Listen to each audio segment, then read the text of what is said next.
ई आकाशवाणी गोरखपुर हाउ। अब रउआ सभे सुकीर्ति अस्थाना से समाचार सुनी। प्रदेश में विधान परिषद का स्नातक और शिक्षक खंड के 5 सीटिन पर भइल चुनाव का नतीजा आ गयल हौ। 5 में से 4 सीटिन पर भारतीय जनता पार्टी का उम्मीदवार जीतले हवे, जबकि एगो सीट पर निर्दलीय उम्मीदवार का जीती भइल हौ।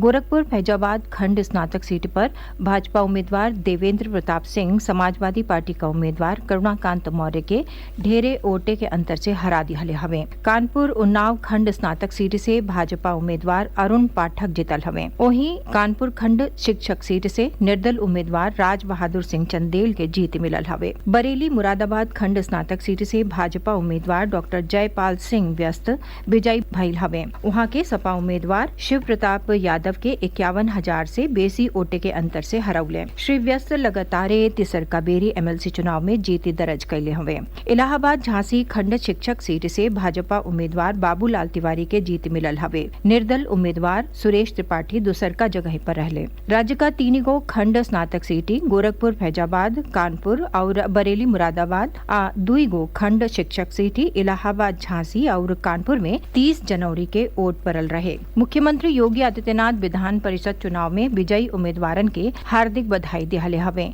वहां के कहली कि विधानमंडल का उच्च सदन खातिर भइल चुनाव में भाजपा उम्मीदवारन के मिलल ई जीती प्रधानमंत्री नरेंद्र मोदी के अगुवाई वाला डबल इंजन सरकार खातिर लोगिन के अथाह विश्वास का प्रतीक हौ। वहां के कहली कि लोकतांत्रिक मूल्यन बदे गहरा आस्था रखे वाला कर्मठ सदस्यन का मौजूदगी विधान परिषद के गरिमा के बढ़ाई। श्री योगी कहले कि नया सदस्यन के सार्वजनिक जिंदगी का लमहर अनुभव नया भारत का नया उत्तर प्रदेश के निर्माण में सहयोगी सिद्ध हुई। आवे वाला 10 से 12 फरवरी ले लखनऊ में आयोजित होने वाला उत्तर प्रदेश वैश्विक निवेशक शिखर सम्मेलन से पहले प्रदेश के रिटायर्ड सीनियर अधिकारियन और शिक्षाविद का टीम आज से 5 फरवरी ले कई अलग अलग विश्वविद्यालय और महाविद्यालय में जाके नौजवानन से बातचीत करी और रोजगार से जुड़ल उनके जिज्ञासा का समाधान करी। ये टीम नौजवानन के यूपी ग्लोबल इन्वेस्टर समिट के उपयोगितों के बारे में जागरूक करी। यही क्रम में आज मऊ जिला में युवा विद्यार्थियन के उन्मुखीकरण कार्यक्रम का आयोजन कइल गयी।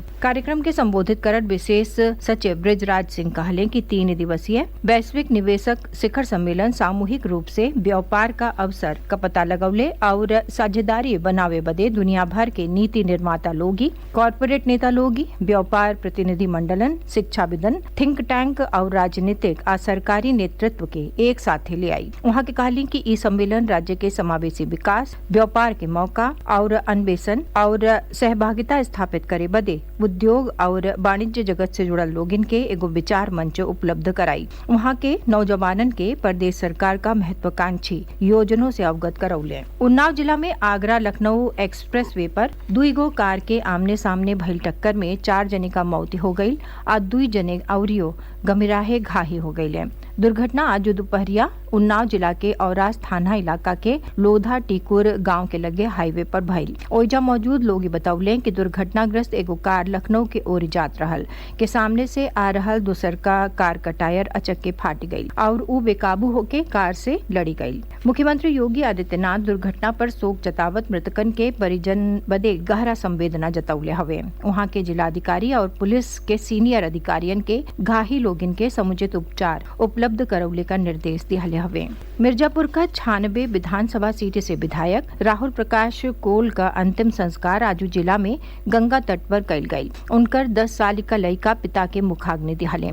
श्री कोल के आखिरी जत्रा में ढेरी संख्या में लोग शामिल भइले।